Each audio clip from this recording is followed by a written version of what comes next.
ne diffère point envers celui qui le hait. Il use directement de représailles. Ainsi observe le commandement, les lois et les ordonnances que je te prescris aujourd'hui,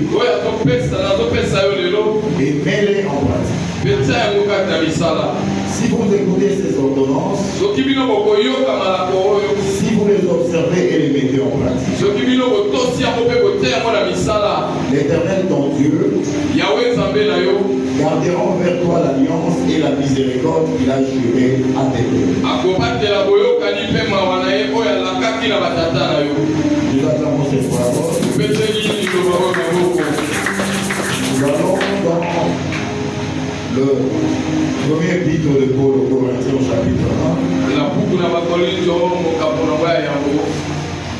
Premier épître de Paul aux Corinthiens au chapitre 1. 9e au 10e verset. Amen. Nous disons mon puissant Seigneur. Amen. Dieu est fidèle. Lui qui vous a appelé à la communion de son Fils, Jésus-Christ notre Seigneur. Je vous exhorte, frères, par le nom de notre Seigneur Jésus-Christ, à tenir tous un même langage et à ne point avoir de division parmi vous, mais à être parfaitement unis dans un même esprit et dans un même sentiment.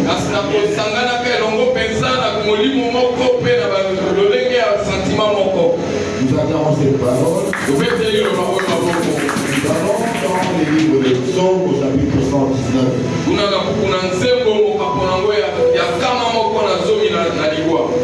Nous lisons les versets 89 et 90. Amen. Nous lisons au nom puissant du Seigneur Jésus-Christ. Amen. À toujours, ô Éternel, ta parole subsiste dans les cieux. De génération en génération, ta fidélité subsiste. Tu as fondé la terre et elle demeure ferme. Nous acclamons cette parole. Nous allons dans le premier épître de Paul aux Thessaloniciens.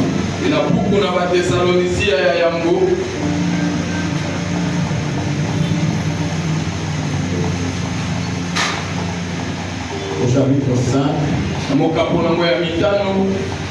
verset 24.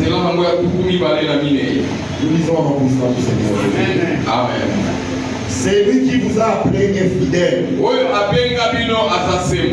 Et c'est lui qui le fera. Nous acclamons cette parole.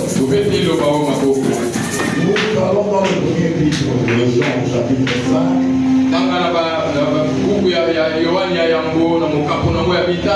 1 Jean 5, verset 14.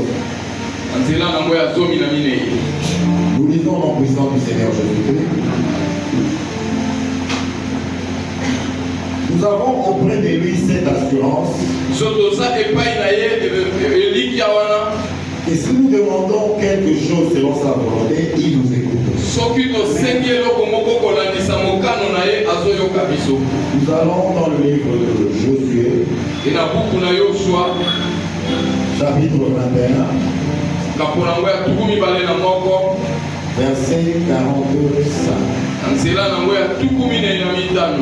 Nous lisons en puissance du Seigneur Jésus. Amen. Et toutes les bonnes paroles que l'Éternel avait dites à la maison d'Israël, aucune ne resta sans effet. Toutes s'accomplirent.